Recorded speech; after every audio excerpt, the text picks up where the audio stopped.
कल टीवी के स्टाफ वाले आए थे। कम्युनिटी ऑफिस के डायरेक्टर वोंग को यहाँ बुलाकर मुझसे बात करवाई, पर उसे बातों का बतंगड़ करने में मजा आता है। उसके आने के बाद पूरे मोहल्ले को ये बात पता चल गई थी। वो लोग क्या बोल रहे हैं? क्या कहा?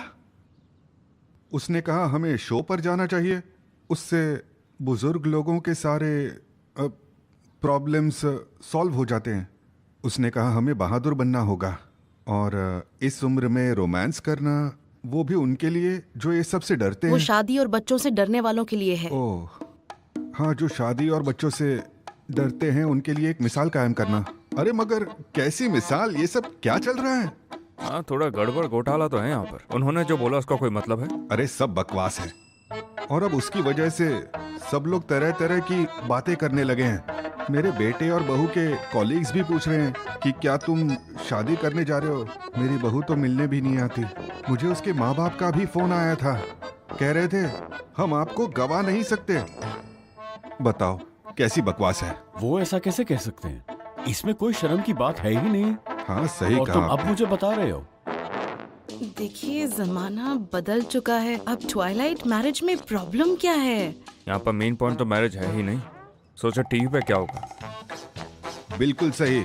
मैंने तुम्हारा शो देखा है, और तुम्हारा वो जो होस्ट है इतनी छोटी उम्र का है और हम सबको शर्मिंदा करता है। हमसे नहीं होगा। नहीं, इस उम्र में अंकल ये वो सब हमारा शो है ही नहीं। हमारे शो का नाम है स्पीक प्रॉपर्ली। सब एक ही है। आगे हम क्या करने वाले हैं? अब तो सबको पता चल गया ना। बॉस हाँ, अब मैं क्या करूं? हमारा जो सिक्योरिटी गार्ड है वो भी मुझे देखकर आंख मारता रहता है, और वो गली का जो अंडे वाला है वो मुझको देखकर कहता है ओए होए मिस्टर हान क्या चल रहा है? आप तो आजकल बड़े जवान लग रहे हो। दूसरी जवानी चढ़ी है क्या? बड़े ही फल फूल रहे हो। मुझे तो बहुत ज्यादा ही शर्म महसूस होने लगी है। ग्रैंडपा हान, गुस्सा होने की जरूरत नहीं है, ठीक है? क्योंकि हम यहाँ पर आपकी हेल्प के लिए ही आए हैं। मगर फिलहाल के लिए मुझे ये जानना है कि आराम से। चीजें कैसी चल रही हैं।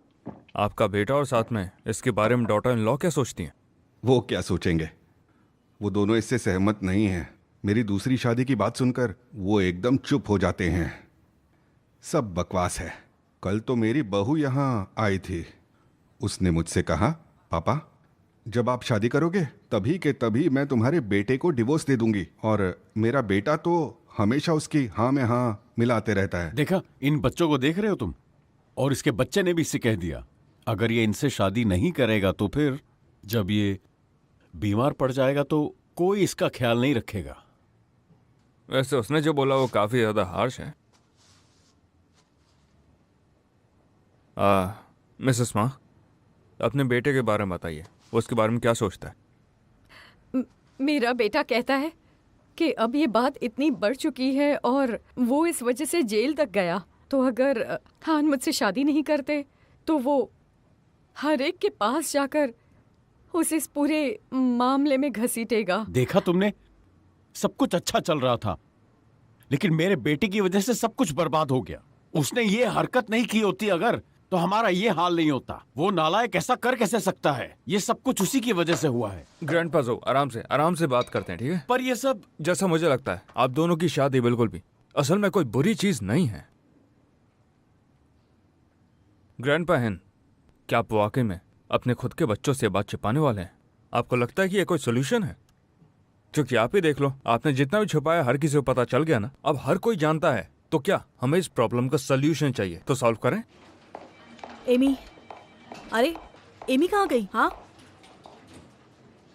आप ही ने उसे कॉफी लाने को कहा था। अरे हाँ, लेकिन एक कॉफी लाने में उसे इतनी देर क्यों लग रही है? और भी तो बहुत सारे काम हैं। कहाँ गई? कॉपीज बनानी है, मैं कर देती हूँ। ओह हाँ, thank you so much. Shao, हाँ, डायरेक्टर, हाय।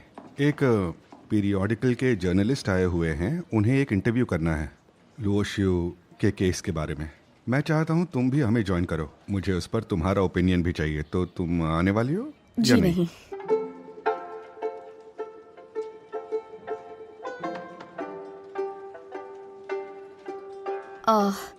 वो केस का नतीजा वैसा नहीं निकला जैसा चाहिए था, इसीलिए मैं सब शांत होने का वेट कर रही हूँ।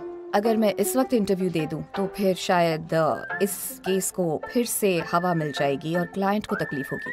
और वैसे भी मैं तो बिल्कुल नहीं हूँ, तो मुझे ज़्यादा समझ में नहीं आएगा। अगर मैंने कुछ गलत बोल दिया तो फर्म की रेपुटेशन का सवाल है ना।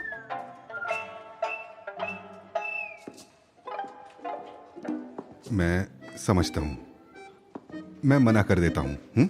ठीक है।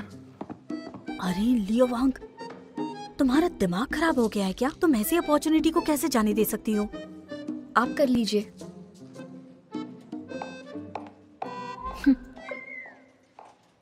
ग्रैंड बहन, आपका बेटा आपकी शादी के खिलाफ है। आपको कोई अंदाजा है आखिर किस लिए? उसने कहा उसकी माँ बहुत पहले गुजर गई, उसे अभी भी उसकी बहुत याद आती है। बकवास है, असलियत मैं जानता हूं।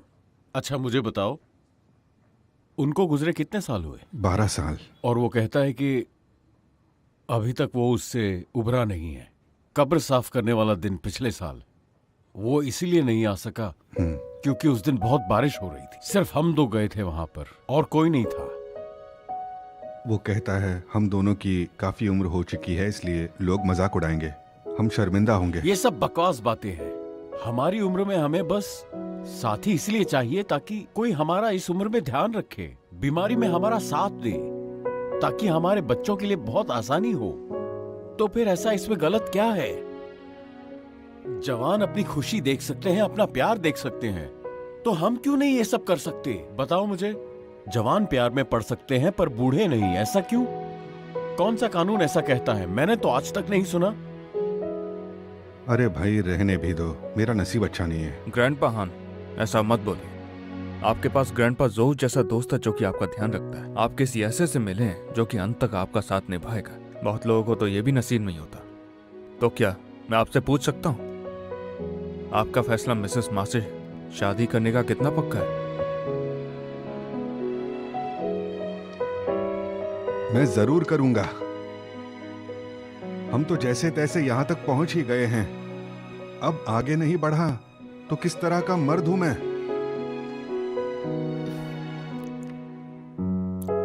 मैं दरअसल यहाँ पर कमीशन के बेस्ड पर आया हूँ। ग्रैंडपा जोहू, बताइए वो कौन है? किसने? वो आपका बेटा है। अरे वो नालायक, वो सुधरेगा नहीं है ना? मैं बात तो पूरी कर दूं। उसे आज तक दरअसल ये लगता हुआ है कि आप ही इस पूरे गेम के सबसे बड़े विक्टिम है जिसके साथ ये हो रहा है। चिंता मत कीजिए। फिलहाल के लिए आप एक दूसरे को देखें जिसे आपस में कुछ नहीं पता। आप तीनों को ये तो नहीं लग रहा कि तीनों मिलके ट्रायंगल खेलेंगे? और बिल्कुल यही सोच के उसने आप लोगों को टीवी पे बुलाने के लिए बोला। आप उसे सच क्यों नहीं बता देते? उसका मुंह क्यों नहीं बंद कर देते? हाँ, क्या लव ट्रायंगल पागल हो गया है क्या? ये सही कह रहा है। इसके पापा कितना कुछ सह चुके हैं। मुझे आगे बढ़कर अपने भाई का नाम क्लियर करना ही पड़ेगा। सहा है? मैंने क्या सहा है? तुमने कुछ भी मत सहा है? कहो। नहीं, नहीं, मैंने कुछ नहीं सहा। सुनिए मिस्टर यांग, मैं आपके शो पर जरूर आऊंगा। और अब शर्म किस बात की? देखो मैं यहाँ सबके सामने खड़ा हूँ, क्या कर लोगे? हम जैसे हैं वैसे हैं, इसमें शर्म की क्या बात है? हम शर्मिंदा नहीं हैं और हम होनहार हैं। आप जहाँ जाएंगे मैं भी वहीं जाऊंगी। क्या बात कर रही हो तुम? टीवी पर जाना मतलब अपनी नाक कटवाने जैसा है। अब ये बात कुछ लोगों को पता है। क्या तुम ये बात सारी दुनिया को बताना चाहते हो? मेरे कंधे पे रख के बंदूक मत चलाया करो। सुनो, वो एक टीवी शो पर बिल्कुल भी नहीं आएंगे। ग्रैंडपा जोहू, आप प्लीज मेरी एक बात सुन लीजिए। ग्रैंडपा हान और मिसेस मा, इतना तो पक्का है कि ये दोनों मीडिएशन के लिए आ रहे हैं। क्या आप ऐसे बूढ़े लोगों की मदद नहीं करना चाहते जो कि आज भी आपकी जैसी सिचुएशन में फंसे हुए हैं? अगर हम कैसे भी सिर्फ उतना अचीव कर पाए तो ये शो एक शो से कहीं ज्यादा बढ़कर होगा और जिसका वाकई में कोई गहरा मतलब होगा।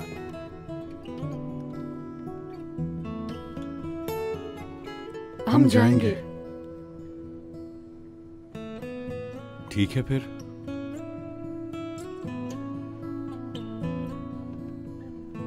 सही कहा। सिर्फ हम तीन से क्या होगा? हमारे बच्चों को भी तो इसमें आना चाहिए। आप लोगों का एग्री होना मेन चीज है और बाकी बच्चों को मुझ पे छोड़ दीजिए।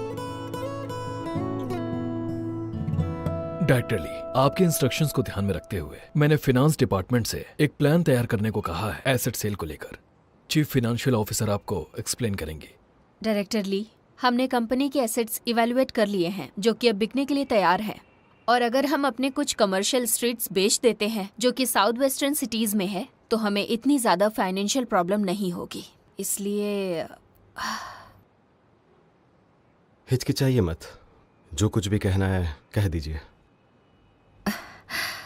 अगर हम एसेट अभी बेचते हैं तो शायद सबको पता चल जाएगा कि प्रॉब्लम हमारे कैपिटल चेन में है, और अगर ये खबर फैल गई तो हमारे प्राइसेस बहुत लो हो जाएंगे।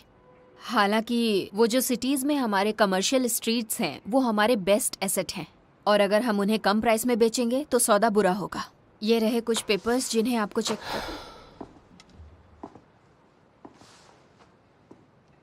ठीक है, बेच दीजिए। हाँ डायरेक्टर ली, कमर्शियल स्ट्रीट्स को बेचना हमारा आखिरी ऑप्शन है। फिलहाल के लिए कुछ हमारी सब्सिडियरी कंपनीज है जो परफॉर्म नहीं कर रही हैं उन्हें बेच देते हैं। लेकिन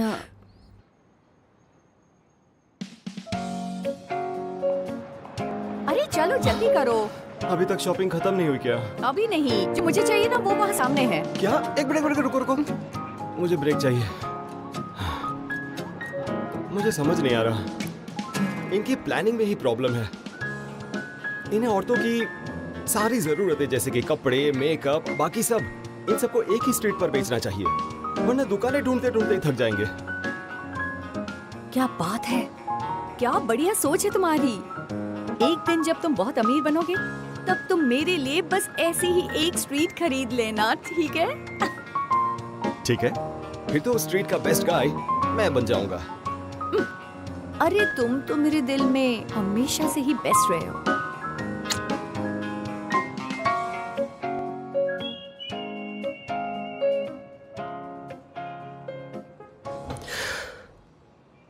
ट्रांसफॉर्मेशन के लिए डिटर्मिनेशन बहुत जरूरी होता है। हम अब तक टॉप पर ही रहे हैं।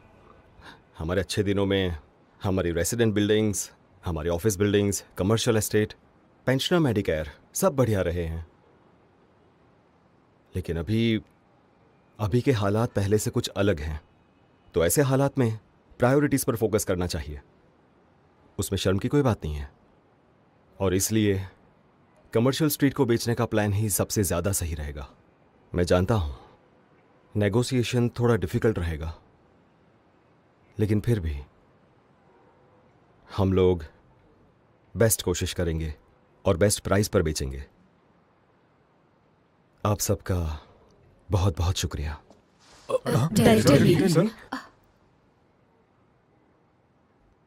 आपने बहुत साथ दिया है। एक बार फिर हम बेस्ट करेंगे।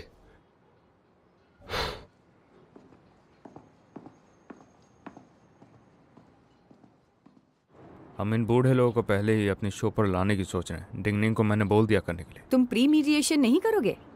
पहले से ये लोग काफी जूझ रहे हैं, मैं इनके ऊपर बोझ नहीं बनूंगा। मुझे उनकी ज्यादा चिंता है। कितनी मैच्योर बात है ये। तुम अब दूसरों के बारे में भी सोचने लगे हो। लेकिन ग्रैंडपा हैन और मिस माँ के बेटे अभी तक माने नहीं हैं। क्या तुम्हें पहले उनसे बात नहीं करनी चाहिए? अपने महान होस्ट पर थोड़ा सा तो भरोसा करो। हो, क्या बात है। तो तुम अच्छे होस्ट हो, इस बात का शो ऑफ खुलेआम करने लगे हो। मेरा मतलब मैं याओली की बात कर रहा हूँ। इस बात से उसका क्या लेना देना है? आजकल के बच्चे लोग ना चीजों के पीछे बहुत भागते हैं, दूसरों के रास्ते चुनते हैं, अपने लिए कोई रास्ता नहीं छोड़ते। ग्रैंडपा हान को शो पर लाने के लिए उसी ने जियाओ माँ और जियाओ हैन को बनाया था। उसने जियाओ माँ को बताया कि बस एक बार मिसेस माँ शो पर आ जाए तो ग्रैंडपा हान उन्हें प्रपोज कर देंगे। बस यही तो उनका बेटा चाहता था, तो उसके लिए वो मान गया। तो पूरी बात जियाओ हान पर आकर टिकी है। जियाओ हान, याओली अपने सारे कनेक्शन इस्तेमाल कर रहा है उनके ऊपर प्रेशर बनाने के लिए, और अब पब्लिक प्रेशर की वजह से उनका बेटा एक नाकारा बेटा बन के रह गया है। और ये जियाओ हान और उनकी वाइफ के लिए कुछ ज्यादा ही हो गया है। उनके पास कोई रास्ता ही नहीं था। तो तुम जाओली के काम का फायदा उठाना चाहते हो, सही कह रही हूँ ना? ऐसा कुछ भी नहीं है, मैंने तो बस उनके लिए चॉइस छोड़ी है। अब अगर वो टीवी शो पर आना ही चाहते हैं तो क्यों ना वो हमारे शो पर आ जाएं, या फिर उनके पास दूसरी चॉइस है जो कि है magic of love. Of course वो हमारे शो पर ही आएंगे। कौन अपने पेरेंट्स को मैजिक ऑफ लव शो पर देखना चाहते हैं? ऐसे शो पर आने का प्रेशर कितना होता है। चलो जो भी है, आज का मैंने तुम्हें बता दिया, तो अब मेरे पास कुछ नहीं है, तो मैं चलता हूँ। वैसे याओली यहीं पर आ रहा है सीधे, यहाँ पर आके वो जो भी करे या फिर जो भी कहे उसे मेरी तरफ से शुक्रिया कह देना तुम। अच्छा ठीक है, कह दूंगी। और इस वक्त मैं उसे डांट भी तो नहीं सकती हूँ। बस उसे अपना कंटेंट मत बताना। और लियो वांग ने लूशियो के केस को काफी अच्छे से हैंडल किया। फांगाई बहुत शुक्रगुजार है। क्या तुमने उसे खुद थैंक यू कहने के बारे में सोचा है? उसने लुओ जुओ की हेल्प की और फैंगाई शुक्रिया कह रही थी। अच्छा रुको, मैंने पर्सनली देखा है कि उसने इतने मुश्किल केस को कितने अच्छे से सुलझाया। पता है मैंने क्या सोचा? तो तुम्हें क्या लगता है? अगर उसकी जगह तुम होते तो तुम भी इस केस को बिल्कुल वैसे ही हैंडल करते। तुम बहुत दयालु हो। मेरे हिसाब से इतनी अच्छी लड़की को जाने नहीं देना चाहिए, नहीं तो दोबारा ऐसी नहीं मिलेगी। इस बारे में जरूर सोचना।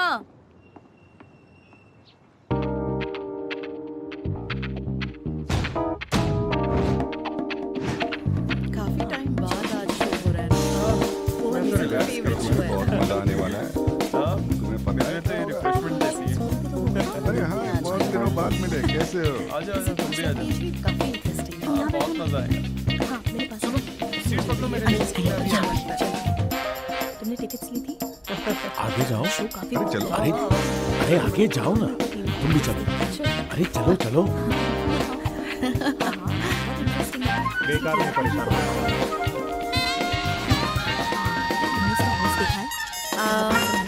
क्यों ना हम अंकल जुओ और मिस्टर शाओ से शुरू करें? तब तक आप दोनों यहाँ पर इंतजार कीजिए। कुछ चाहिए होगा तो मुझे बताइएगा। हाँ, ठीक है? जाओ, वहाँ आइए बैठो। इस तरफ, वहाँ, उस आराम तरफ। से आइएगा। आइए चलो आपका स्वागत है ग्रैंडपा जाओ। इस तरफ। ठीक है। प्लीज बैठिए, बैठिए। चलिए शुरू करते हैं। कुछ चाहिए होगा तो बताइएगा मुझे। ओके गाइस, क्या हम तैयार हैं? बैठिए ना, बैठिए। मैं समझ सकती हूँ आप नर्वस फील कर रही होंगी, पर टेंशन मत लीजिए। सर, हाँ जब शो शुरू होगा ना तो आप कैमरे की तरफ मत देखना, अपना ध्यान मुझ पे रखना, जैसे हम किसी कैफे में चाय पी रहे हैं। ठीक है। वहाँ वो कैमरा देख के मैं कुछ बोल नहीं पाऊंगा, मुझे ऐसा लगता है। बस दिखावा कीजिए कि घर पर आप मुझ पर चिल्ला रहे हैं। क्या है ना? बकवास है।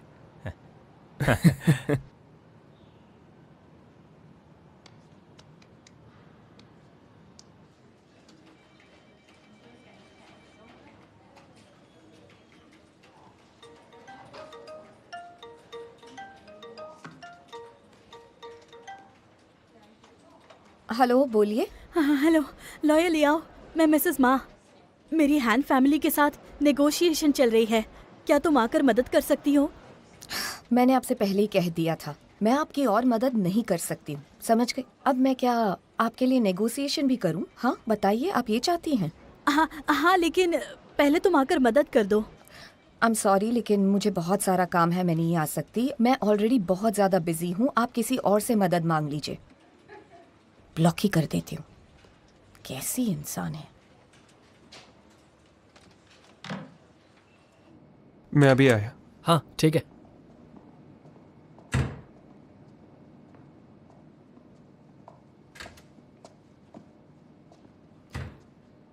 क्या देख रहे हो दोस्तों? कुछ इंटरेस्टिंग है क्या? हाँ? यहाँ क्या टाइम पास चल रहा है? सब खाली बैठे हुए हैं। हम सोच रहे थे कि बॉस को आजकल हुआ क्या है, बहुत सारे बूढ़े लोगों से बात करते हैं। बिल्कुल, उसके लिए लोग क्या मायने रखते हैं? हाँ, किसी भी इंटरव्यूअर से अच्छे से बात नहीं करता। तुम्हें क्या लगता है? क्यों लगता है तुम्हें? हाँ? सारे शहर की नजर हमारे शो पर है इस वक्त।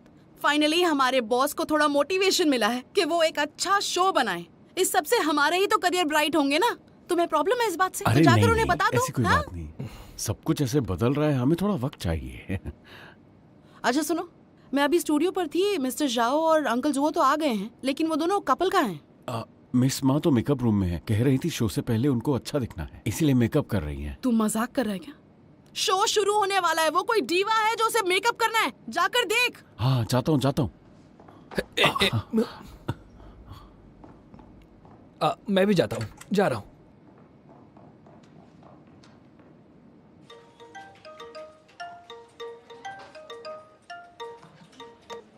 हाँ मम्मा। वांग, बेटा आंटी जैंग का कॉल आया था। वो खुद को क्या समझती है समझ ही नहीं आ रहा। वो क्या चाहती है और उसकी दोस्त क्या चाहती है। मुझे मदद नहीं करनी, मैं उनके इस केस में और ज्यादा इन्वॉल्व नहीं होना चाहती हूँ। वांग देखो, पागल मत बनो। मॉम, मैं आपसे कह रही हूँ ना, वो मिसेस माँ जो है वो बहुत ज्यादा अजीब इंसान है। किसी ऐसे इंसान से मिली है जिसे अपने सास की बिल्कुल परवाह नहीं है। इनफैक्ट वो तो अपनी सास की शादी करवाना चाहती है, वो भी सिर्फ पैसों के लिए। ऐसा नहीं है, उसने जरूर किसी से प्रॉमिस किया होगा। देखो अब वो प्रॉब्लम में है और तुमने मना कर दिया है तो उसके लिए जरूर वो एम्बैरेस हुई होगी। मैं साफ साफ कह रही हूँ, मैं एक लॉयर हूँ और मेरे भी कुछ प्रोफेशनल एथिक्स है मम्मा, है ना? मुझे ऐसे इंसान की मदद करनी चाहिए क्या? उसे जो चाहिए वो करना चाहिए। सिर्फ एक बार बेटा, करोगी ना? ठीक है, आप घर जा रही हैं क्या? हाँ हाँ, मैं रास्ते में हूँ, मुझे वो कुछ खरीदना था। तुम्हारे पापा को घर पे कुछ काम था इसलिए वो मेरे साथ नहीं आए हैं। ज्यादा लेट मत होना।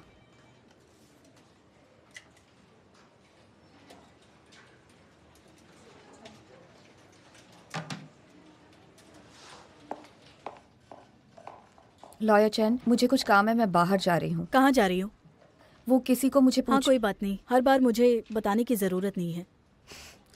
आदत है।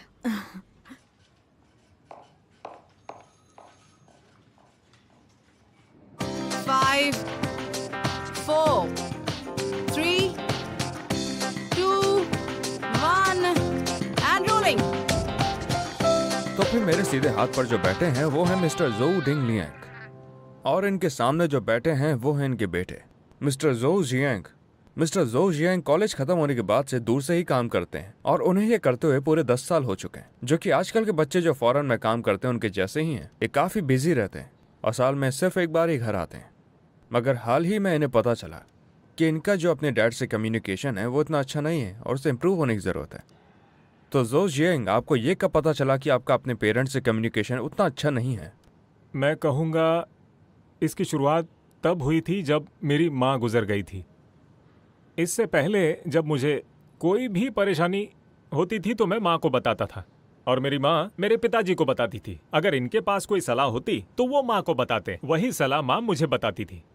अब जब से माँ चली गई है हम दोनों के बीच कोई बातचीत नहीं होती। अगर मेरे पास कुछ बताने को है तो मैं उन्हें बताना चाहता हूँ, लेकिन ये बात ही नहीं करते। कुछ भी बोलता हूँ तो ये परेशान हो जाते हैं। ग्रैंडपा जोऊ, अपने बेटे से आमतौर पर बात न हो पाने को विस्तार में बताइए, आप कैसे देखते हैं? हमारी बातें कम होती हैं और बात होती है तो सिर्फ एक ही चीज पर, खाना खाया क्या, ठीक से खाया क्या, तुमने क्या खाया, तुमने कितने बजे खाया। ये सारी बातें करके तुम बस पैसे फोन में बर्बाद कर रहे हो। अरे पिताजी, सिंपल सी बात है, आपने खाना खाया नहीं खाया यही पूछूंगा ना, या ये पूछूंगा आप बाथरूम गए थे, बाथरूम से आए या नहीं, यही पूछता रहूंगा। क्या मैं इतना बूढ़ा हूँ और मुझे हर चीज क्या तुम्हें पूछकर या बताकर करनी पड़ेगी? ग्रैंडपा जोऊ, अपने आप को शांत कीजिए। आपको पता होना चाहिए कि आपका बेटा एक बड़े शहर में काम करता है, उसके सर पे काफ़ी तनाव रहता है। हो सकता है कि इसे भी ना पता हो कि आपसे किस तरह से बात करनी है। दरअसल कभी कभी रिश्तों या फिर परिवारों में इस तरह की बेबुनियाद से दिखने वाली बातों की ज़रूरत पड़ जाती है, और यहाँ तक कि मुझे इन पर पूरे यकीन है कि इनके पास टाइम नहीं होता होगा आपको कॉल करने का। ये ऐसा करता है क्योंकि ये आपकी चिंता करता है। ये तो बस आपके बारे में जानने की कोशिश कर रहा है, ये जानना चाहता है आप इसे मिस करते हैं। ग्रैंडपा जोऊ, क्या आप भी बिल्कुल ऐसा ही अपने बेटे के लिए फील करते हैं? आप बस दिखावा करते रहते होंगे। बताइए, मैं सही कह रहा हूं ना?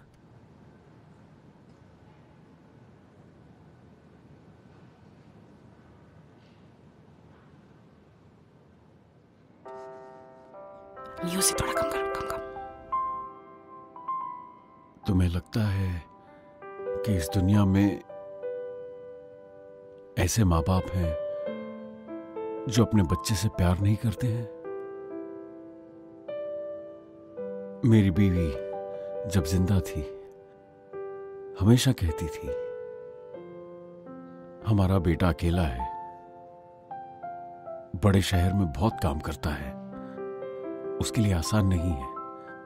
रोज सुबह 7 बजे उठता है, फिर सबवे पकड़ने के लिए भागता है, और कई बार तो वक्त पर खाना भी नहीं खा पाता, और कई बार ओवर टाइम करना पड़ता है।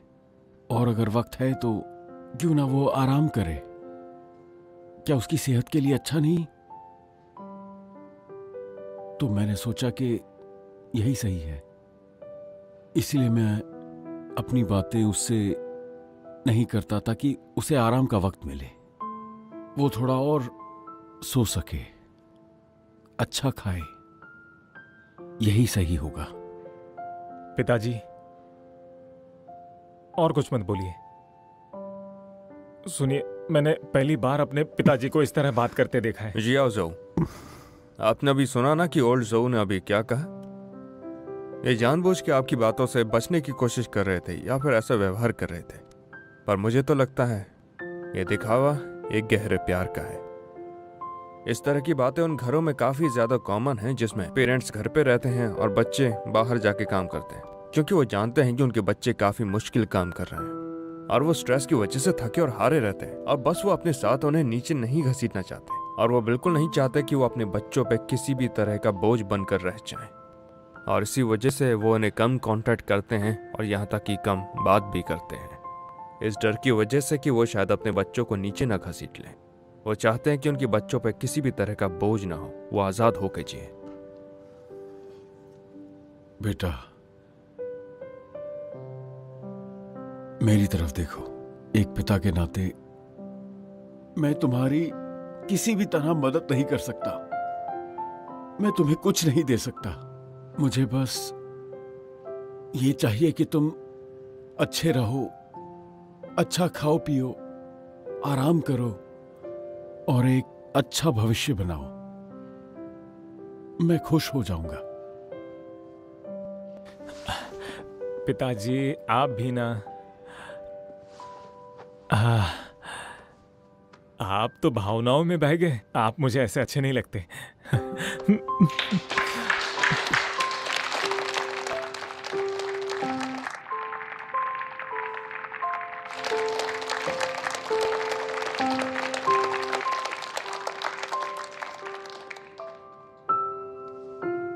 जियाओ जोऊ ने हमसे कांटेक्ट किया क्योंकि ये चाहते थे कि इनकी प्रॉब्लम हम सॉल्व करें, क्योंकि बस कुछ महीनों ही पहले इन्हें पता चला कि इनके फादर मिस्टर जोऊ डिंगलियांग किसी को पसंद करते हैं, मगर ऐसा नजर आ रहा था कि अपने बेटे से उस बात को छिपाने की कोशिश कर रहे हैं। वो नहीं चाहते थे कि उसे सच्चाई का पता चले, तो इसलिए उसने हमसे कांटेक्ट किया। मगर हमारे शो के पर्सनल इन्वेस्टिगेशन से कुछ ऐसी चीजें सामने आई जो दिख रही थी उतनी आसान नहीं थी। अब आगे हम अपने 2 और गेस्टों को इनवाइट करना चाहेंगे, ग्रैंडपा हान और मिसेस मा। आप प्लीज स्टेज पे आइए, प्लीज।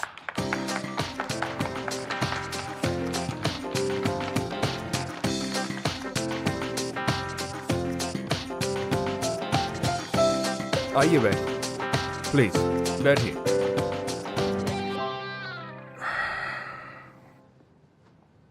जैसा कि हर कोई देख सकता है, मेरे उल्टे हाथ पर है मिसेस मा।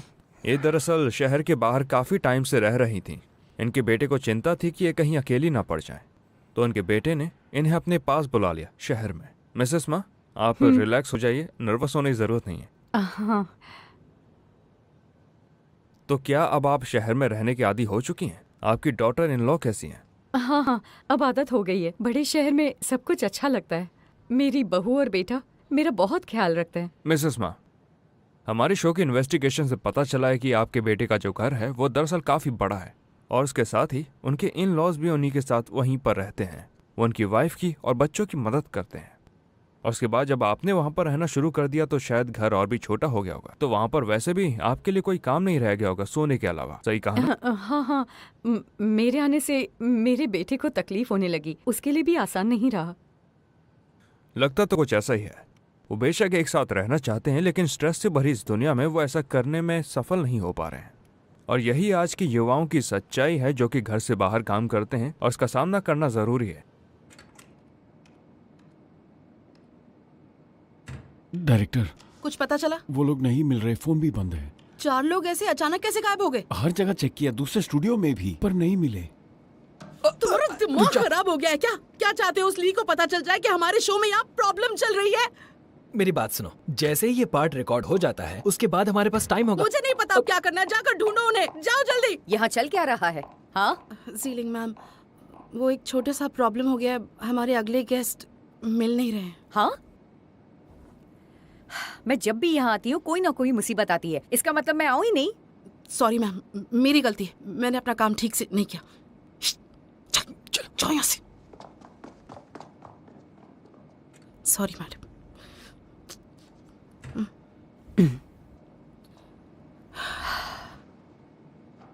उसे कहो थोड़ी देर और खींचिए।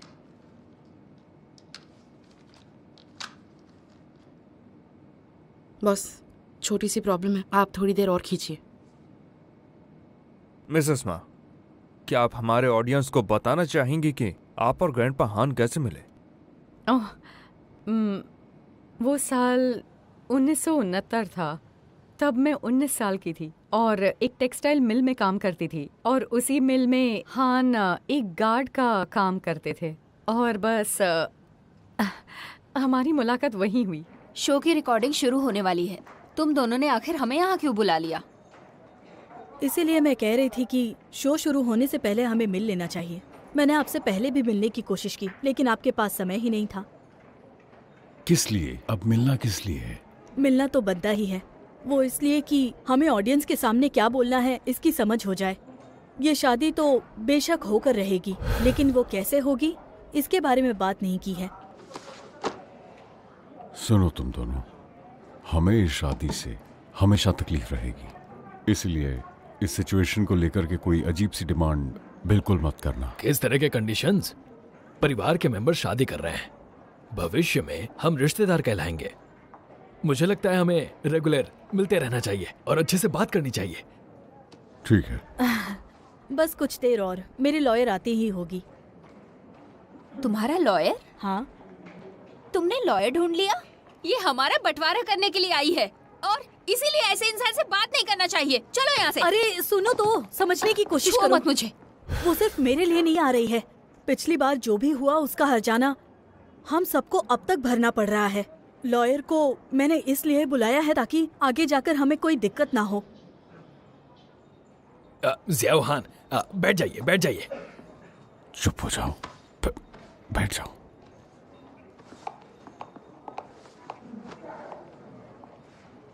उस वक्त तो मैं उस औरत को जानता भी नहीं था। वो हमारे लीडर ने अरेंज किया। हाँ, सही कहा। फिर गांव जाने के बाद मैं सोचता रहा कि इस मैटर को सुलझाऊं कैसे। उसके बाद वो मेरे ओपिनियन के लिए रुके ही नहीं। उसका परिवार उसकी शादी की तैयारी करने लगा। शादी के दिन पटाखे फूट रहे थे और उनके साथ मेरा दिल भी टूट गया। मैं एक हफ्ता घर में ही रहा। लेकिन किस्मत तो देखिए, मैं अपने बेटे से मिलने शहर आई और हम एक दूसरे से टकरा गए। पहले तो मैंने इन्हें पहचाना ही नहीं, इन्होंने पहले मुझे पहचाना। शायद तकदीर ने ही हमें जोड़ दिया था। मैंने हाल पूछा तो उसने कहा उसके पति मर चुके हैं और वो उसके बेटे के साथ रहती है, और मेरा भी वही हाल था। और फिर ये हुआ कि हम करीब आते गए। मुझे लगा हमें इसे अब छुपाना नहीं चाहिए, तो मैंने अपने बेटे से कहा, मिस माँ को और मुझे। मैंने अपनी बात पूरी भी नहीं की थी, मेरे बेटे ने दरवाज़ा पटका और चला गया। बार बार मना करता रहा। मुझे कुछ समझ में नहीं आया तो मैंने जाओ से मदद मांगी। उसने अपना घर खाली किया और मिस माँ को वहाँ रहने दिया। मुझे नहीं पता था कि बात यहाँ तक पहुँच जाएगी। अब बस और कुछ मत बोलिए। शायद हमारी किस्मत में एक होना नहीं लिखा है। बच्चों के लिए ये मुश्किल नहीं बनाते। मैं चली जाऊंगी, मैं अपने गांव वापस चली जाऊंगी। अरे तुम ऐसे नहीं जा सकती, सब देख रहे हैं, रो मत। चलिए एक ब्रेक लेते हैं। हाँ बॉस, कितना अच्छा चल रहा है, हमें रोकना नहीं चाहिए। वो इमोशनल हो गई है, हम बाद में एडिट कर लेंगे। मिसेस माँ, आप एक लंबी सी सांस लीजिए, हम एक ब्रेक ले रहे हैं, ठीक है? ओके। रोक दो। उसने चालू नहीं रखा। चलो अब जल्दी जाओ। हाँ।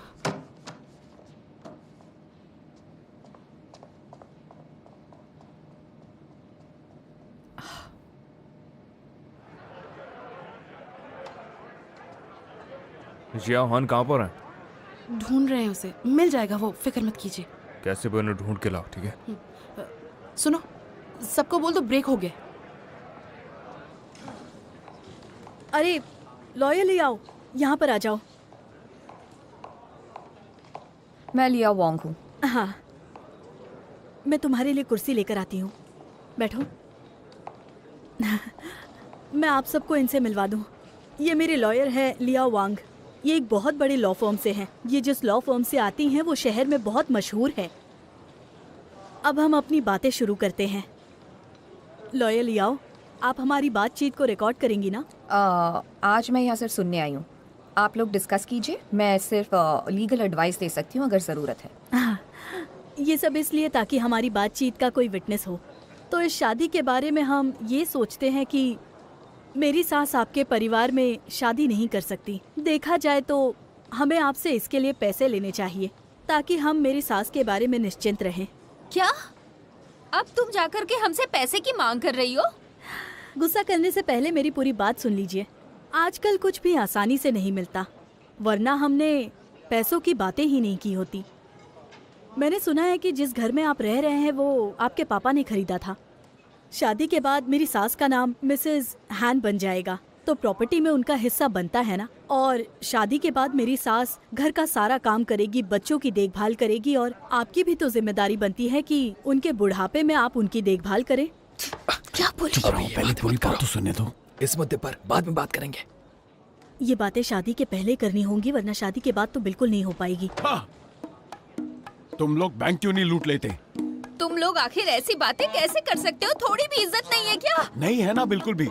सुनो मेरी बात, हम लोग इस शो में आए क्योंकि प्रोडक्शन टीम ने हमें उकसाया, और तुम्हारे ये रंग देखकर हम भी चुप नहीं रहेंगे। अब चाहे सारी दुनिया से सामना करना पड़े, हम ये शादी नहीं होने देंगे। अब मैं बताती हूँ, अगर उन्होंने शादी की तो मैं तुम्हें डिवोर्स दे दूंगी, समझे? अरे अरे अरे, शांत रुकिए रहो। तो, समझने की कोशिश कीजिए। ये सिर्फ मेरी सोच है। अगर आप सहमत नहीं है तो आप लॉयर को पूछ सकते हैं। लॉयर ले आओ, कुछ कहो ना। क्या मेरी बातें बेबुनियाद हैं? आप चाहती हैं मैं बोलूं? आप सब बैठ जाइए, पहले शांत हो जाइए।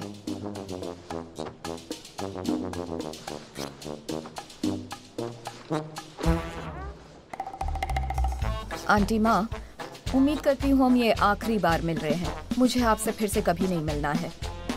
मैं बस आपकी मदद कर रही हूँ, लेकिन अगर मैं नहीं करती तो भी मैं अनप्रोफेशनल नहीं हो रही हूँ।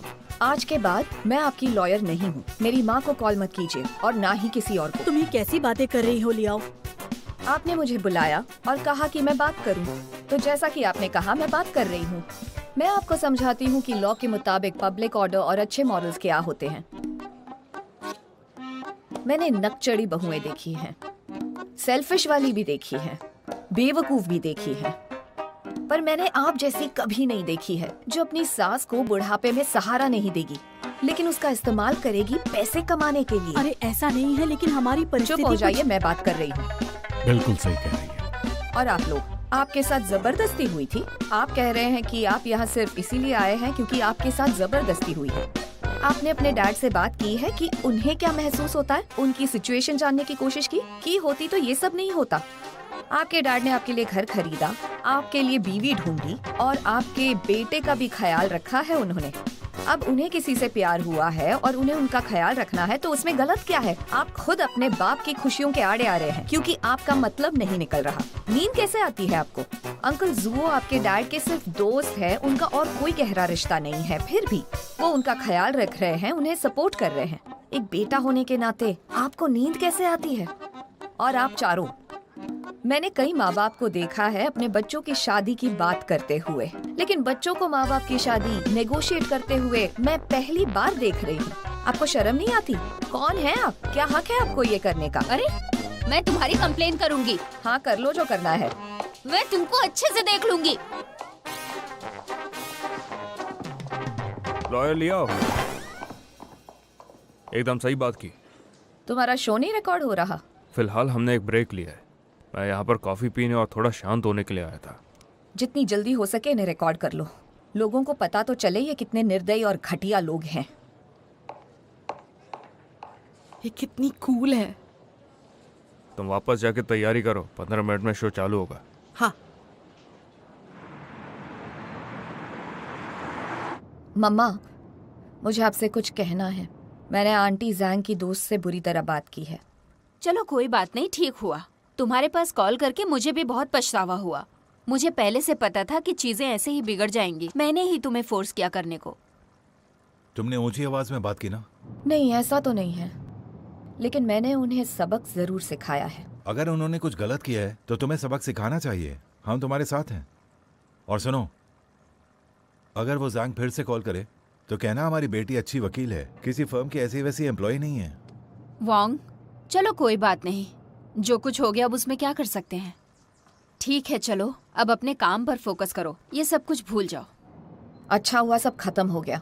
मैंने बहुत सोचा इसके बारे में। अगर आज मैं उनसे ऐसे बात नहीं करती ना तो मिसेस माँ मुझे परेशान करती रहती और मैं उनसे पीछा नहीं छुड़ा पाती। पता नहीं आप आंटी ज़ैंग से क्या कहेंगी। मैं लॉ फॉर्म वापस जा रही हूँ। चलो बाय बाय। क्या तुम श्योर हो? अब आगे और भी ज्यादा लीगल इशू आने वाले हैं। अब शायद हमारे शो को एक लीगल एडवाइजर की जरूरत है। मैंने कुछ वक्त पहले तुम्हें ये आइडिया सजेस्ट किया था पर तुमने मना कर दिया। मैंने मन बदल लिया। अब बस ये मत बोलना कि तुम नहीं चाहती। यांगवांग, ये कोई मजाक की बात नहीं है, तुम्हें इस बारे में थोड़ा और सोचना चाहिए।